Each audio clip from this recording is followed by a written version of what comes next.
ಒಂದು ನಿಮಿಷ ಓಕೆ ನೀವು ಹೇಳೋದು ಪ್ಯಾಲೆಸ್ಟೈನಲ್ಲಿ ಜ್ಯೂಸ್ ಇದ್ದಾರೆ, ಅವರು ಇಸ್ರೇಲ್ನ ವಿರುದ್ಧ ಇದ್ದಾರೆ. ಹಮಾಸ್ನ ಸದಸ್ಯರು ಎಷ್ಟು ಜನ ಜ್ಯೂಸ್ ಇದ್ದಾರೆ? ಹಮಾಸ್ನ ಸದಸ್ಯರು ಯಾರು ಇಲ್ಲ. ಯಾಕೆ? Because it is an Islamic organisation. Yes, that is the answer. So you are saying ಯಹೂದಿಗಳ ಜೊತೆಗೆ ಒಂದು ನಿಮಿಷ, ಯಹೂದಿಗಳ ಜೊತೆಗೆ ಹೇಗೆ ನಡೆದುಕೊಳ್ಳಬೇಕು ಅಂತ ಡಾಕ್ಟ್ರಿನ್ ಇದೆ, ಆ ಮಾದರಿಯಲ್ಲಿ ನಡೆದುಕೊಳ್ಳಲಾಗ್ತಾ ಇದೆ. ಯಾರಿಗೋ ಒಬ್ಬರಿಗೆ ಕೇಳಿದೆ ನಾನು, ಈ ಸಮಸ್ಯೆಗೆ ಪರಿಹಾರ ಏನು ಅಂತ. ಯಹೂದಿಗಳೆಲ್ಲರೂ ಮುಸ್ಲಿಮರಾಗೋದು ಅಂತ ಹೇಳಿದ್ರು. ಯಹೂದಿಗಳೆಲ್ಲರೂ ಮುಸ್ಲಿಮರಾದರೆ ನಾಳೆಯಿಂದ ಈ ಸಮಸ್ಯೆ ಇರೋದಿಲ್ಲ. ಬಟ್ ಅವ್ರಿಗೆ ಸಮಸ್ಯೆ ಏನಂದರೆ ನಮ್ಮ ಸಂಸ್ಕೃತಿ, ನಮ್ಮ ಸಂಪ್ರದಾಯ, ನಮ್ಮ ದೇವರನ್ನ ನಾವು ಉಳಿಸ್ಕೋಬೇಕು ಅಂತ ಅವ್ರು ಬಡದಾಡ್ತಿದ್ದಾರೆ ಅಷ್ಟೇ. That is the problem.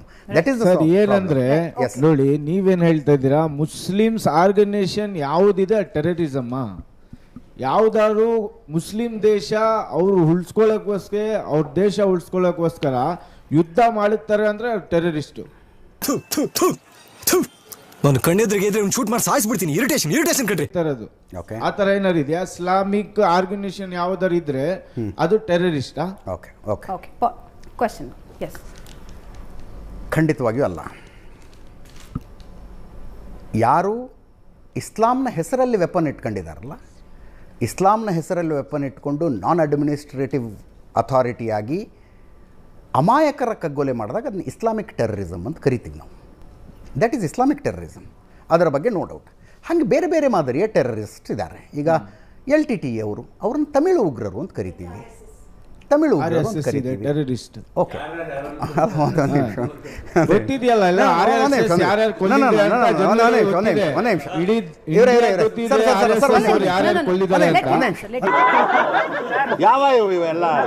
ಇನ್ನೊಂದು ನೀವು ಹೇಳಿದ್ರಿ ವಿತಂಡವಾದಗಳಿಗೆ ನಾನು ಹೇಳ್ತೇನೆ. ಮಾತಾಡ್ತಾ ಇದ್ದೀನಿ ನಾನೇನು ಹೇಳ್ತೇನೆ. ನೀವು ಹೇಳಿದ್ರಿ ಇಸ್ರಾಯೇಲ್ ಮೇಲೆ ದಾಳಿ ಮಾಡಿದ್ರು ಅಂತ. ಯಾರು? ಹಮಾಸ್ ಅವರು 20 ನಿಮಿಷದಲ್ಲಿ 5,000 ರಾಕೆಟ್ಗಳು ಬಿಟ್ರು. 1948 ಅವರು ಅಲ್ಲಿನ ಪಲಸ್ತೀನ್ ಜನಗಳಿಗೆ, ಅಲ್ಲಿನ ಮಕ್ಕಳಿಗೆ, ಅಲ್ಲಿನ ಹೆಂಗಸರಿಗೆ ಮಸೀದಿನಲ್ಲಿ ನುಗ್ಗಿ ಹೊಡೆದಿದ್ದಾರೆ.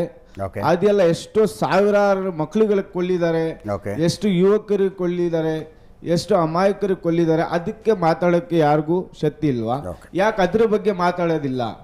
ನೀವು ಇಸ್ರಾಯೇಲ್ ಹೋಗಿದ್ರಿ ರೀಸೆಂಟ್ಲಿ, ನೀವು ಯಾಕೆ 1948 ಪಲಸ್ತೀನ್ ಮೇಲೆ ಜನಗಳ ಮೇಲೆ ಅತ್ಯಾಚಾರ ಆಗ್ತಾ ಇದೆ, ಅವ್ರು ಕೊಲ್ತಾ ಇದ್ದಾರೆ, ಅಲ್ಲಿಗೆ ಯಾಕೆ ಹೋಗಿಲ್ಲ ನೀವು?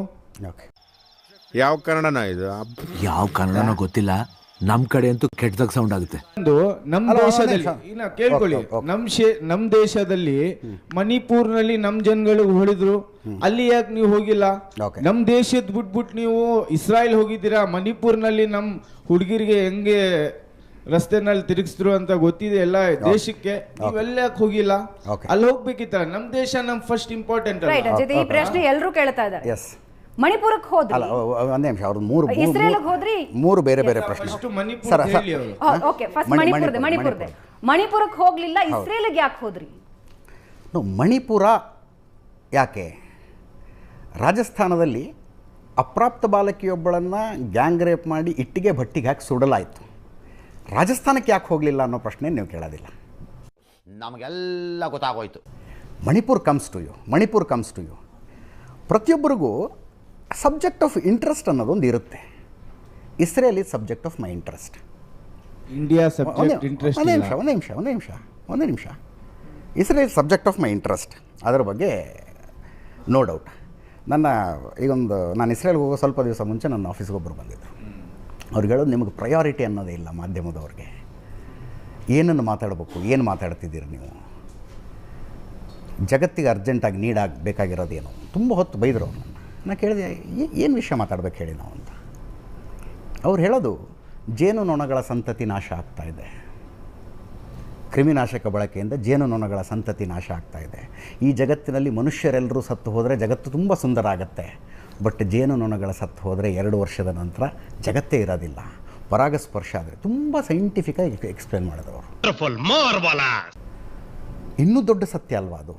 ನಾವು ಜಗತ್ತಿನ ಎಲ್ಲ ಸಮಸ್ಯೆಗಳು ಬಿಟ್ಟು ನಾನು ಜೇನುನೊಣಗಳನ್ನು ಉಳಿಸೋದಕ್ಕೋಸ್ಕರ ಮಾತ್ರ ನಾವು ಕೆಲಸ ಮಾಡ್ಬೇಕು ಇನ್ಮೇಲೆ.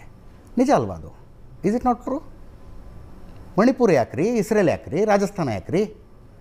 ನಾಳೆ ಬೆಳಗ್ಗೆ ನಾವು ಜೇನುನೊಣಗಳ ರಕ್ಷಣೆಗೆ ಹೋರಾಡಬೇಕು. ಫಸ್ಟ್ ನಮ್ಮನ್ನು ಡೂ ಯು ಅಗ್ರಿ? ಮನೆ ಅಲ್ವಾ? ಅದನ್ನೇ ಹೇಳೋದು. ಏನಾರ ಆದ್ರೆ ಅಲ್ಲಿ ಹೋಗ್ಬೇಕಲ್ಲ. ನಮ್ಮ ಮನೆ ಅಲ್ಲ. ಅದನ್ನ ಬಿಟ್ಬಿಟ್ಟು ನೀವು ಬೇರೆ ದೇಶಕ್ಕೆ ಹೋಗ್ತೀರಾ, ಇಲ್ಲಿ ನಿಮ್ಗೆ ಇದಿಲ್ವಾ? ನನ್ನ ಪ್ರಶ್ನೆ ಇದಲ್ವಾ ಪ್ರಯಾರಿಟಿ? ಯಾವುದು? ಜೇನುನೊಣಗಳ ಬಗ್ಗೆ ನಾವು ಒಂದು ಕಾರ್ಯಕ್ರಮ ಮಾಡಿಲ್ವಪ್ಪ. ಕಾಲರ್ ಹಿಡಿದು ಕೇಳ್ಬೇಕು ನೀವು ನಮ್ಮನ್ನು. ಯಾಕೆ ಮಾಡ್ತಿಲ್ಲ ನೀವು? ಜಗತ್ತಿನ ಉಳಿವು ಡಿಪೆಂಡ್ ಆಗಿರೋದು ಜೇನುನೊಣಗಳ ಮೇಲೆ. ಯಾವ ಥರ ಕೇಳಿದ್ರೆ ನೀವು ಪ್ರಶ್ನೆನ? ಯಾವಾಗ? ಅಲ್ರಿ, ನಾವು ಜೀವಂತವಾಗಿ ಇಂಡಿಯಾ ಅಂತ ಉಳಿದ್ರೆ ತಾನೇ ನೀವು ಅಲ್ಲಿ ಹೋಗಕ್ಕೆ ಸಾಧ್ಯ. ಇಂಡಿಯಾನೇ ಇಲ್ಲ ಅಂದ್ರೆ ನೀವ್ ಹೆಂಗ್ ಹೋಗ್ತೀರಾ? ನಮ್ ದೇಶಕ್ಕೆ ಉಳಿಸ್ಕೊಳ್ಳೋದ್ ಕರ್ತವ್ಯ ನಮ್ದಲ್ವಾ ಫಸ್ಟ್. ನಮ್ ದೇಶದಲ್ಲಿ ದೌರ್ಜನ್ಯ ಆದ್ರೆ ನಮ್ ಹೆಣ್ಮಕ್ಳಿಗೆ ಹೊಡೆದ್ರೆ ನಾವು ಕ್ವಶನ್ ಮಾಡ್ಬೇಕು, ನಾವು ನಿಂತ್ಕೋಬೇಕು. ನೀವು ಇಲ್ಲಿ ಕ್ವಶನ್ ಮಾಡೋದ್ ಬಿಟ್ಬಿಟ್ಟು ನೀವು ಇಸ್ರಾಯೇಲ್ ಹೋಗ್ತೀವಿ. ಸರ್, ರಾಜಸ್ಥಾನದ ಬಗ್ಗೆ ಒಂದು ಪೋಸ್ಟ್ ಆದ್ರೂ ಹಾಕಿದೀವಿ ನಾವು. ಯಾಕೆ ಹಾಕಿಲ್ಲ? Let us not get into that argument. ಇನ್ನೊಂದು ಆರ್ಗ್ಯುಮೆಂಟ್ ಹೇಳಿದ್ರು ಸರ್, ಒಂದೇ ನಿಮಿಷ. ಈ ಕೆಲವೊಂದು ಸಲ ವಾದದಲ್ಲಿ 3 ಥರದ ವಾದ ಬರ್ತಾವೆ. ಒಂದು ಸಂವಾದ, ಒಂದು ಜಲ್ಪ ಮತ್ತು ವಿತಂಡವಾದ ಅಂತ. ನಾನು ನಿಮ್ಮ ಭಾಷೆಗೆ ತಕ್ಕನಾಗ ನಾನು ಉತ್ತರ ಕೊಡ್ತೀನಿ. ಸಂವಾದ ಮಾಡಬೇಕು ಅಂತಿದ್ದೆ, ನೀವು ಜಲ್ಪ ಬಿಟ್ಟು ವಿತಂಡಕ್ಕೆ ಬಂದುಬಿಟ್ರಿ. ನಾನು ವಿತಂಡಕ್ಕೆ ಬರ್ತೀನಿ. 5 ಲಕ್ಷ ಕಾಶ್ಮೀರಿ ಪಂಡಿತರನ್ನು ಅವರ ಭೂಮಿಯಿಂದ ಓಡಿಸಲಾಯ್ತಲ್ಲ ಸರ್. ಗ್ಯಾಂಗ್ ರೇಪ್ ಮಾಡಿ ಕಟ್ಟಿಗೆ ಕೊರೆಯುವ ಯಂತ್ರದಿಂದ ಅಡ್ಡಡ್ಡ ಸೀಳಲಾಯ್ತಲ್ಲ ಸರ್. ಇವತ್ತು ಪ್ಯಾಲೆಸ್ಟೈನ್ ಪರವಾಗಿ ಮಾತನಾಡಿದಂಥ ಎಷ್ಟು ಜನ ಕಾಶ್ಮೀರಿ ಪಂಡಿತರ ಅಟ್ಲೀಸ್ಟ್ ಪುನರ್ವಸತಿ ಬಗ್ಗೆ ಮಾತಾಡಿದ್ರು? ಅಟ್ಲೀಸ್ಟ್ ಪುನರ್ವಸತಿಯ ಬಗ್ಗೆ ಎಷ್ಟು ಜನ ಮಾತಾಡಿದ್ರು? ಒಂದು ನಿಮಿಷ. ಆಕ್ಯುಪೈಯಿಂಗ್ ಫೋರ್ಸ್ ಇಸ್ರೇಲು ಅಂತ ಹೇಳ್ತೀರಿ. For the sake of argument let us agree to it. ಜಗತ್ತಿನಲ್ಲಿ ಇನ್ನು ಒಂದು ಉದಾಹರಣೆ. ಯಾವುದಾದರೂ ಒಂದು ಸಮುದಾಯ ತನ್ನದೇ ದೇಶದಲ್ಲಿ ತಾನು ನಿರಾಶ್ರಿತವಾಗಿರುವಂಥ ಒಂದು ಉದಾಹರಣೆ ಹೇಳಿ ನನಗೆ. ಕಾಶ್ಮೀರಿ ಪಂಡಿತರನ್ನ ಹೊರತು ಇದು ಆಕ್ಚುಲಿ ಚೆನ್ನಾಗಿ ನಮ್ಮಲ್ಲೂ ಇದೆ ಸರ್. ನಮ್ಮಲ್ಲೂ ಇದೆ. ಅಲ್ಲ, ಒಂದು ನಿಮಿಷ. ಒಂದು ಪೊಲಿಟಿಕಲ್ ಪಾರ್ಟಿ ಪ್ಯಾಲೆಸ್ಟೈನನ್ನು ಬೆಂಬಲಿಸಿ ರೆಸಲ್ಯೂಷನ್ ಪಾಸ್ ಮಾಡುತ್ತೆ. ರೆಸಲ್ಯೂಷನ್ನು ಕಾಶ್ಮೀರಿ ಪಂಡಿತರನ್ನು ಬೆಂಬಲಿಸಿ ರೆಸಲ್ಯೂಷನ್ ಪಾಸ್ ಮಾಡಿ ತೋರಿಸಿ ನನಗೆ. ಇಲ್ಲೊಂದು ಸಮಸ್ಯೆ ಖಂಡಿತ ಇದೆ, ತೋರಿಸಿ. ವಾದದಲ್ಲಿ ಇದನ್ನು ವಿತಂಡ ಅಂತಾರೆ. ನಾನು ಸಂವಾದ ಮಾಡಬೇಕು ಅಂತ ಕೂತ್ಕೊಂಡಿದ್ದೀನಿ. ನೀವು ಡೈರೆಕ್ಟಾಗಿ ವಿತಂಡಕ್ಕೆ ಹೋಗ್ತೀರಂದ್ರೆ ವಿತಂಡ ನನಗೂ ಬರುತ್ತೆ. ಅಂಡರ್ಸ್ಟ್ಯಾಂಡ್?